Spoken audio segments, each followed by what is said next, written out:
Akkam jirtu kabajamtoota daawwattoota keenya ispoonsara keenya baankii Awaash galateeffachuudhaan oduu biizinasii sa'aa kanaa isinitti himaa oduu biizinasii waliin hanguddataa jamaati.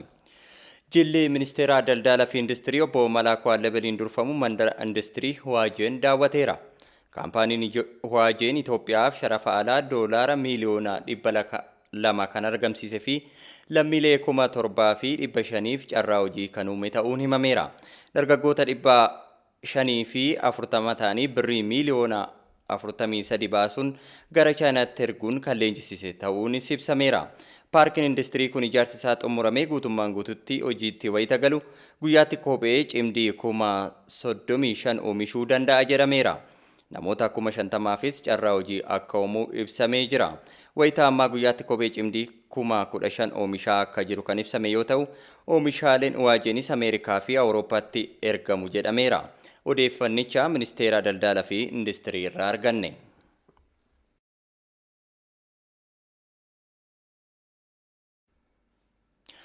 Kaampaaniin Itiyoo Telekoom naannoo Amaaraa magaalota 7 keessatti tajaajila 4G eegaluu beeksise. Sirna tajaajila kana eegalsiisus magaalaa Bahar Daaritti gaggeesseera.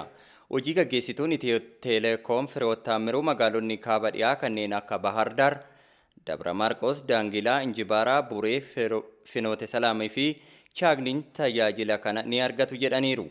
Magaalonni kunniin kanaan dura tajaajila 3G fayyadamaa akka turan ibsameera.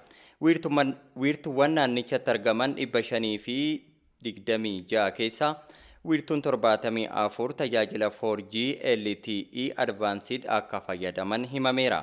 Tajaajila intarneeta dhaloota 5ffaa yookaan ammoo 5G bara 2022tti hojii eegalsiisuuf hojjetamaa jiraachuu Fireewoot Taamiruu ibsaniiru.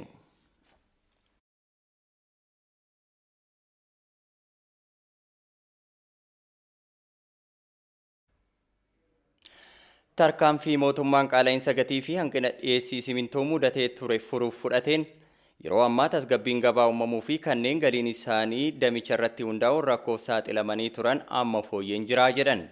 Waldaan rabsitoota simintoo oomisha simintoo rabsuu irratti rakkinni akka hin mudanne hojjechaa akka jiru himuun hawaasni mootummaa waliin qindoominaan hojjechuu qaba jedheera dabalata qabna.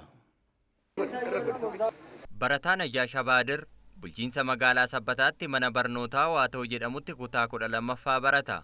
Najaash nama isa gargaaru waan hin qabneef simintoo konkolaataa irratti fe'uu fi buusuun galii argatuun baasii isa barbaachisu ittiin danda'a akka ture ibsuun gatiin simintoo qaala'uu fi hanqinni simintoo yeroo mudatee turetti baasii mana kiraa fi barnootaa waan ittiin kanfalu dhabuun rakkoof saaxilamee kan ture ta'uu hima. Hojiin koo asii simintoo buusna, as mana simintoo kana hojjenna.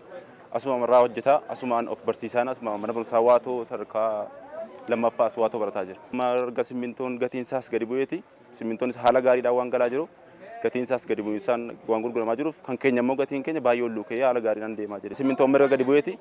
Uummatis haala gaariidhaan fudhataa jira jechuudha akkuma isin marga hartan. Yeroo dhabne sana keessa haala rakkisaa haala hamaa keessa nu dabarree yoo nageenye jechuudha. Obbo Namsoo Abbaa Naggaa ogummaa opereetara iskaabaateriin hojjechaa akka turee fi dhabamuu oomisha simintoon carraan hojii dhabdummaa akka isa mudatee ture hima. Iskaabaatera opereeteriin ture akka carraa achi hojii dhabee tan gara kanatti jijjiirameen ture.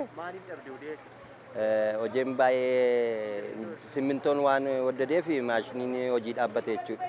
Amma garuu obbo Namsoon waldaa rabsitoota simintoo Yaasin Miskuutiin carraa hojii akka argate ibseera. Inni baatee bulus baatee bulaa jira.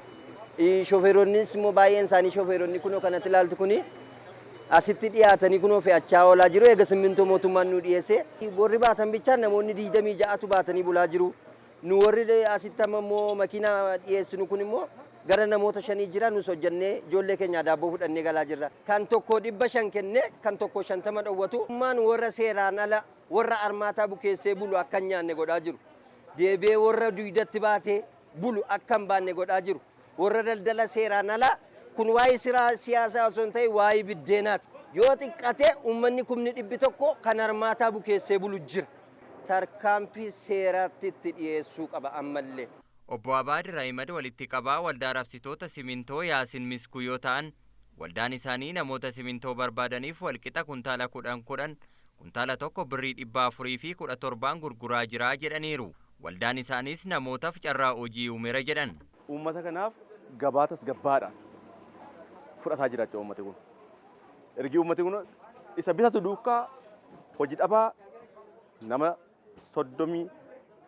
soddomii ba'aa baatee warri kaan gaarii aanguuranii warri kaan makiinaa aanguuranii waliigala nama 70 ol xiqqootti jechuudha. Gara xiqqaatti jechuudha. Dhibbannaan soba ta'uu danda'a waan ta'eef gara xiqqaatti nama 70 ol irraa fayyadamaa jira. Namoonni wayita simintoo bitatan dubbifnes tarkaanfii mootummaan oomisha simintoo irratti fudhateen gatiin fooyya'eera jedhu. Duraan simintoo dhabnee hanga 750 amma 800 nu jira turani amma akka gaariitti argataa jiraadha.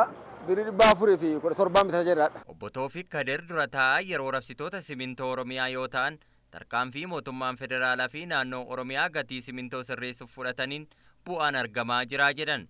Ammas hordoffiin taasifamu cimee kan itti fufu ta'a jedhan Obbo Toofiq. Waan simintoo akka kanaan dura callumannee waan ta'e ilaallu miti. Keessa gallee hundumti keenya amma hirmaannaa keenya itti ba'uun jiraata. Yooma oomishni fedhiif oomishni waliin simu dhugaadha. Biyya keessa jijjiirama guddaa jira. Waggoolii sadan kun waggoolii uummata ijaarsa guddaa biyya keessatti ijaaramaa jira akkuma beekamaa jiru. Yoo kun illee jiraate innumti oomishamu uummata keenyaaf gatii madaalaa ta'e dhiyaachuu jira. Nagdaan industirii wajjin kan Oromiyaa wajjin amma kana waliin hojjechaa jira waan ta'eef gabaan biyya akkasii keessatti haalli jiru haala gaarii miti, sirrii miti, dogoggoratu jira, gabaan garmalee ka'ee jira jennee itti beeksisna. Hawaasni oomisha simintoo wayita bitatu gatiin maxxanfamee waan jiruuf daldaltootni fi rabsitootni gatii yoo dabalan mirga isaanii eegsisuu qabu jedhan Obbo Toofiq. Inni bitullee yoo simintoon seeraa alatti dabalame maaliif simintoon itti dabaltanii gatiin mootummaa kana labsiinsaa kana jedhee gaafatee dirqama isaa bootu fayyada. Yoo jallisuun dirqama isaa qaama mootummaa beeksisuutu fayyada. Akka waldaatti akka hundumaatti mee simintoon itti qaala'ee jira maaliif gatii kanaan jedhe dirqama isaa bootu fayyada uummati kunis.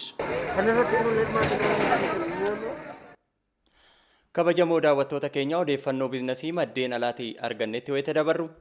Diinagdeen biyyoota Afrikaa gammoojjii Saaraa gadii bara 2021tti dhibbeentaa 2.3 hanga 3.4tti ni guddate jechuun baankiin addunyaa raage. Baankichi sosochiin biyyoonni kunniin baatiiwwan dhuma bara 2020tti diinagdee irratti agarsiisan jajjabeessaa ta'uu fi dhiibbaa weerarri vaayirasii koronaa kutaa kanarraan ga'e gadi aanadha jedheera. Talaalliin vaayirasichaaf kennamaa jirus diinagdeen biyyoota kanaa akka guddatuuf sababa ta'uu beeksiseera. Akkuma biyyoota biroo kurmaana jalqabaa bara 2021tti sababa dhorkiin sochiin damee daldalaa fi turizimii biyyoota Saaraa gadii ni hubama sodaan jedhu uumamee ture. Haa ta'u malee weerarri vaayirasii koronaa dhiibban biyyoota kanarraan geessise gadi aanaa akka ta'e CGTN gabaaseera. Egaan kabajamoo daawwattoota keenya odeeffannoon biizinasii yeroo kanaaf qabanne kana fakkaata. Odeeffannoo biizinasii waliin guddataa jamaan ture nu daawwachuu keessaniif guddaa galatooma. Balaachi odeeffannoo biizinasii yeroo kanaaf qabadhe xumureen jira. Galatoomi guddataa.